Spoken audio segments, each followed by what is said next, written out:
The story starts at the end. System termination imminent. It was a familiar robotic voice that had accompanied me every second of my new life. All restrictions lifted. All side effects lifted. All functions fulfilled. I felt my body rid of all the burdens I didn't even know I was carrying. It was like taking a cold shower. It felt refreshing and my mind felt rejuvenated. My mind showed the most results as I finally felt like myself again. The sensation was comparable to being sober after years of being intoxicated. Template successfully integrated. Ryomen Sukuna equals 100%. Host has grown beyond the character Ryomen Sukuna. Removing alter ego. Complete. Ting. The host finally acquired his own cursed technique after absorbing Ryomen Sukuna's cursed technique. Error. The new cursed technique is beyond the system's jurisdiction. Error. System failed to assimilate the cursed technique. Error. Failed to represent the cursed technique in status. Final process completed. Purpose fulfilled. System termination complete. Goodbye, host. It was a pleasure serving you. I stared at the blue screen in front of me. The screen was glowing in the dark room, but no light fell on my face as the screen was and had always been something only I could see. I read the final message written in bold letters again and again. And then I read some more. Each time I read those sentences, forgotten memories surfaced in my mind. In truth, they were not forgotten, only ignored. You never truly look back on your memories while making new ones. But now that it was gone and no new memories were made, the old memories played back in my mind like a flipbook album. All 17 years worth of memories passed by in a flash. I think I am going to miss it. It was strange. I always cursed the damn thing half the time, but somehow I missed it completely after it was gone. At last, the blue screen in front of me faded into nothing. The darkness and silence filled the huge absence almost immediately. System, I called out. System, I did it again. Open guide, show objective. Nothing. Show status. I stopped there. It was real, no doubt. The system was gone. Its purpose was now fulfilled. Ha!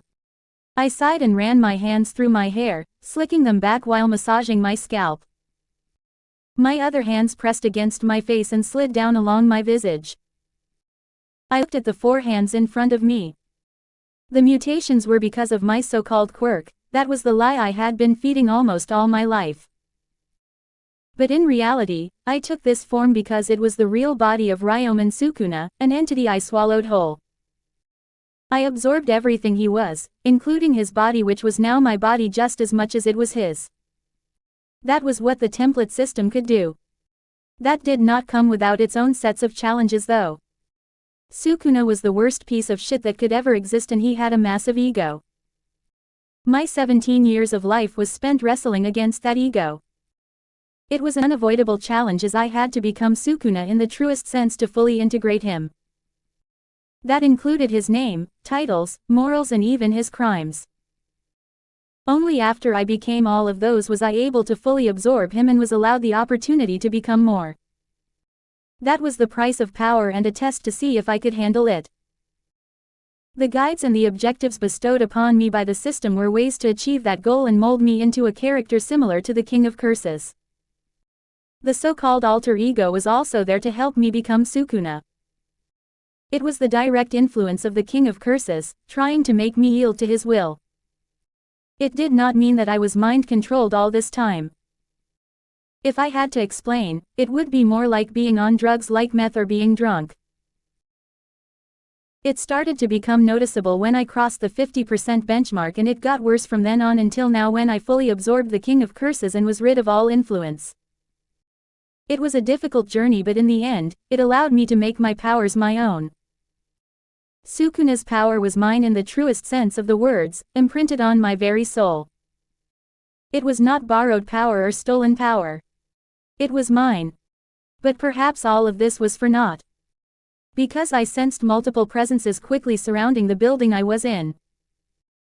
Their presence was obvious due to the negative emotions they were feeling, fear, anger, envy, and most obvious of all, hatred. Nevertheless, I did not run even though I should. The thoughts barely even crossed my mind, and that too was to affirm my denial rather than to consider the possibility. I looked around the room, my 4 eyes were beyond being affected by the darkness. Every inch of the place was familiar to me, as it should be. After all, this was the place I grew up in. My home. Although a part of me tried to ignore it with all its might, one of my eyes looked to the floor where cold corpses lay. Again, they were familiar to me even when they were littered in pieces. I recognized familiar body parts from the chopped up pieces of flesh. My father's finger that had his wedding ring, my mother's eye that was stuck to a small part of her remaining head, my brother's arm, and the matching tattoo we got on my birthday. The final corpse was fully intact, maybe as a show of kindness or cruelty. My little sister had her throat slit and her corpse was sickly pale due to blood loss. On her fingers were 2 dolls, one that of All Might and the other that of mine. It was one of the limited edition toys they made for me after I had won the UA festival. Her eyes were open and stared hauntingly at the ceiling. I never knew her eyes were black because they were always shining with life and energy. But as they were hollowed of life, I realized her eyes were black. They were killed with a blade. This was evident in the way their bodies were perfectly cut into many fine pieces. What I was looking at was the corpses of my family. I watched them with no empathy in my eyes. I was a master of curses, it was impossible for me to be overcome with negative emotions. I quickly turned those into cursed energy when they soaked out from my heart. It was not the right time to cry, and I had no right to cry. The door was smashed open with a loud explosion, and the walls around me followed suit. Amidst the smoke of concrete, pro-heroes flood in like waves. Although they came with a loud explosion, everyone froze when they saw the site I was standing on. Every eye widened and stilled as they watched me in abject horror. I could feel their horror and disgust, I could almost taste it. Out of the 13 people who barged into the room, one of them wore a UA school uniform rather than a hero costume. Blood-red eyes shook from emotions so big and diverse that even I could not discern them all. She doubled down, holding her stomach, and she emptied the contents on the floor. Although the others were horrified, they did not vomit as she did.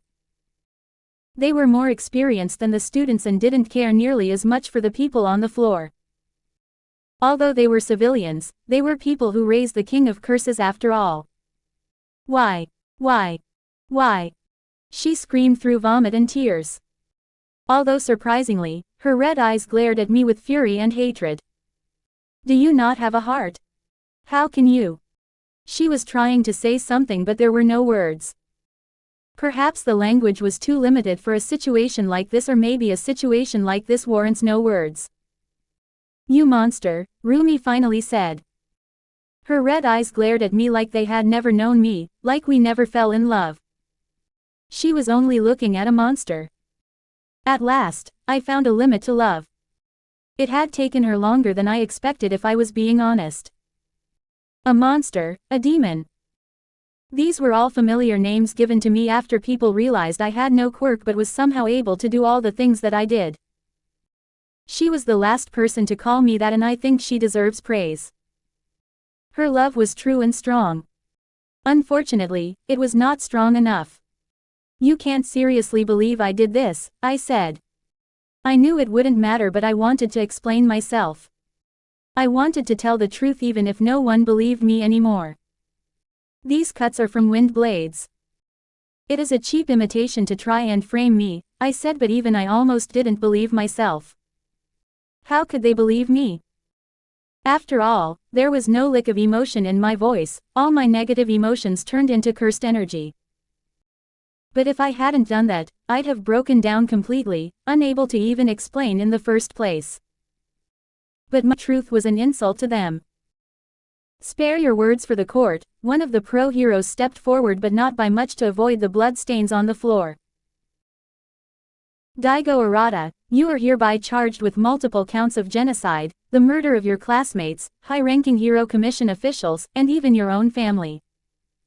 Surrender immediately, or we will respond with lethal force, he said. His voice cracked more than once in an attempt to stay professional. It was only that, his professionalism, that stopped him from attacking me with lethal force, perhaps bringing some vengeance upon the dead. Your courts would find me guilty with how corrupt it is, I spat out. I will not ask again, he insisted with a firm voice. The other heroes took a step forward, their bodies loaded up like a spring, ready to lunge at me. I released breath and met their aggression with my own. My eyes briefly looked at Rumi's red ones. Why did they have to bring her? Rumi looked like she had the mental equivalent of a beatdown. But her eyes still had that red shine, stubborn and angry. I'm sorry, I mouthed softly and she all but growled hatefully at me. My eyes returned to the pro-heroes, you should have brought all might. That might have as well been a declaration of war. A bright light engulfs the room, even more intense than a simple flashbang. The others seemed to prepare for that, though as only I became disoriented. A beat of seconds later an explosion ripped me off the floor. I felt my ribs ache as the shockwave pushed me through the walls like a ragdoll. Another second passed and I flew out of the building like a cannonball. I was partially blind and my ears were numb. A light quirk produced from the palm, the other threw a marble that could explode and my body cut through the air. Gravity and wind manipulation. I guessed the last two quirks on me and right after I crashed into a tall building. Boom. I shrugged off the attack easily enough, I did not even have to use the reverse curse technique. I climbed out from the crash and stood at the edge of the building. A gaping hole that I made from my crash acted as a window. It was night and you could hear the faint sound of sirens in the air. They had done well enough to evacuate the people from this block. There were probably more pro-heroes surrounding the block in order to contain the conflict here. It was a foolish endeavor, but considering I never showed my full power before, it was understandable. I was never really a show-off and the more powerful abilities in my arsenal were quite lethal, unfitting for an aspiring hero, so I never used them. I leapt off the building and waited for the heroes on the ground. At this point, they already surrounded me in strategic positions. It was not long before 3 heroes shot at me, their quirks probably more suited for close combat considering they didn't use their quirks in the last attack. And I was proven right. A hero dressed in silver armor came running along the empty road. The style was similar to medieval armor and he had engines on his calves and back. He blitzed at me with a trail of yellow heat, he was the fastest amongst the 3 heroes. I got into a fighting stance and met his charge head-on. He was fast, sure, but his attacks didn't pack the punch I was expecting considering his speed. Well, he might not be strong, but he made it up with sheer speed. His fighting style consisted of spinning around like a Beyblade, utilizing centrifugal force to increase the force of his attack. The engines in his claves and back exploded like the end of a rocket. They made every motion blur with speed. It was not remarkable compared to the sheer combat experience I had, but he was strong. I easily met him in the middle ground, he used both arms and legs to attack and I met him with my 4 arms. We exchanged a few explosive attacks that broke Aspal. Then I sent 2 more heroes running at me from opposite sides, so I lowered my center of gravity. I bent my knees and planted my body firmly on the ground. My hands caught a punch and a kick simultaneously. The ground cracked like glass and I grunted at the force. I was right, all of them had body-enhancing quirks. Ignium. Do it. They screamed and then the engine hero charged at me from the distance he had created. A combination attack. One I didn't allow to happen. Ignium tripped on his own leg and fell to the ground. He was moving at such speed that he skidded on solid earth like it was liquid. When he stopped and checked on himself, he was shocked to realize he had left his legs behind. Cleave. An invisible slashing attack that adjusted according to the target's strength. They probably thought I needed the hand gesture to release my quirk, but that was just a deliberate habit from when I was young. Ah! Ignium screamed, more in horror than in pain. The sight of his stump legs traumatized him mentally.